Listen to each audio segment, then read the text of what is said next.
Welcome back to the channel where we explore, learn, and theorize about the Marvel Universe. Today we're going to be talking about the real sequel to Spider-Man PS4 and what we could expect to see when it comes. But first, I'm giving away a copy of Marvel's Avengers, so if you want to be entered to win, hit the subscribe button, leave a like and a comment on this video, and if you want, stay tuned till the end where I'll go into more details on all the giveaway stuff again there. Now let's get started.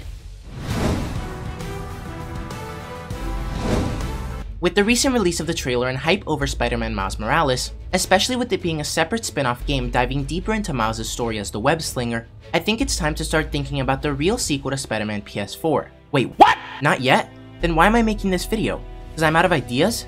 But what about the Marvel's Avengers video? I uploaded it yesterday? Oh man. Okay, then I guess that's it for the video. If you enjoyed it, you know what to do, and remember to wash your hands and stay safe. Okay, but seriously, what can we expect to see from Insomniac in Spider-Man PS5? Well, at the end of Peter's first adventure, we saw Harry Osborn bonded to the Venom symbiote. So that's obviously going to be a huge part of the story, and it's been rumored that Eddie Brock will play a large role in the game, but what that could be is still a mystery. However, his father Norman Osborn is rumored to become a villain as well, and we all know who that is.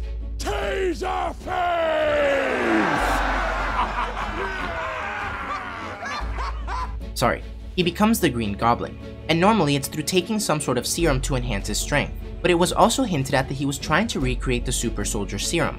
So what if bonding Venom to his son, in an attempt to quote-unquote cure his disease, was just a way for him to advance his research into becoming a more powerful version of the Green Goblin, possibly even Ultimate Green Goblin. And then this leads into another rumor perfectly, which says that Oscorp is attempting to clone certain DNA, rumored to be Captain America's, to build a super soldier, but it goes terribly wrong and spawns new villains. And it's been said that not only Venom, but Carnage will appear as well, and this could be one of the main endgame or DLC villains, which requires both Spidey and Venom to team up to defeat, which could be where Eddie Brock comes into play. But you're probably asking yourself, how did this happen? Spider-Man is the world's greatest detective, and while that's a completely different character, it's a valiant effort, and I'm not here to judge you, but I'll also explain exactly why this was able to happen, and it's all Miles Morales' fault. But just so you know, this is pure speculation, as nothing's been confirmed yet. So following the death of Aunt May, Peter Parker leaves possibly for a bigger mission in the Spider-Verse, or like in the Spider-Geddon tie-in comics, he's off fighting the Inheritors, which would explain his absence in Spider-Man Miles Morales as well, where Peter tells Miles that in case of a crisis in his absence, Miles should act as Spider-Man and help out, and that's exactly what he does. But seeing as he's new to superheroing, while he's off fighting the Prowler, or whatever the villain ends up being in this game, he misses the bigger mess growing right under his nose. Oscorp's failed super soldier experiment create new monsters, and they start appearing all over New York City just in time to throw Peter a welcome back party. But these aren't the only villains Spidey will have to take on. Mysterio was heavily teased in the first game, and apparently one of his boss battles will take place on the Statue of Liberty, which just sounds crazy. And do you know what else is crazy? That on average, 96% of my audience that watches these videos aren't subscribed. So if you want to differentiate yourself and help support the channel, all you have to do is hit the red subscribe button, especially if you're enjoying this video, because it really helps out the channel a lot. And thank you so much to the 4% that are subbed. We're almost at 1,000 subscribers, and I really can't say how much I appreciate your support. You guys are the reason I make these videos, so thank you.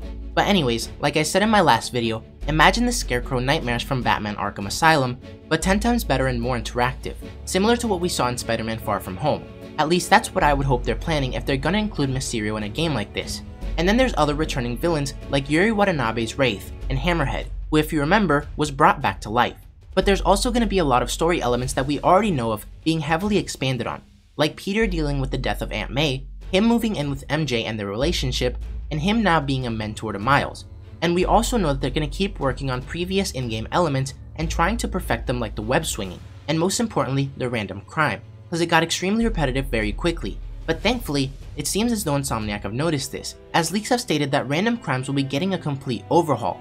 Although early in development, the studio is apparently working on a Diablo-esque dungeons mechanic, where randomized crimes will spawn into the world and generate different situations for the player to deal with. The example used describes how, in the event of a bank robbery, enemies won't be placed in the same area and players will be faced with evolving mini objectives as they play.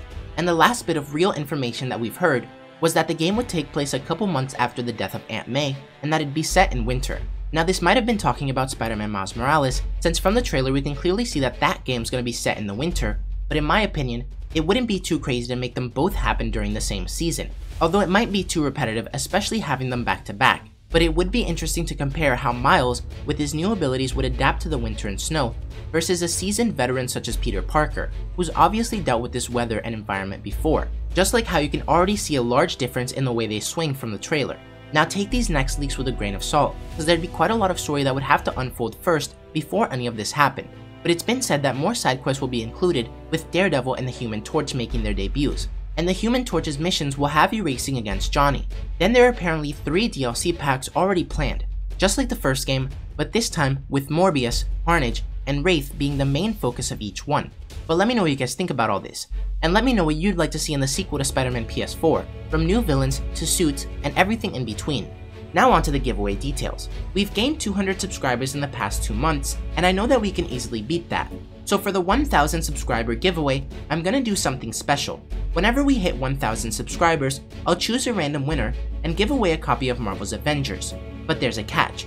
If we get 1000 subscribers by August 1st, I'll instead give away a copy of Marvel's Avengers, the Deluxe Edition. I already gave away a Baby Groot Funko Pop at the 500 subscriber mark. So if you're new to the channel, or you want to be entered to win a copy of Marvel's Avengers, make sure you're subscribed and leave a comment on this video. And since it'll be truly random, the more videos you leave a comment on, the better chance you'll have to win. Thanks for watching, and remember to wash your hands and stay safe.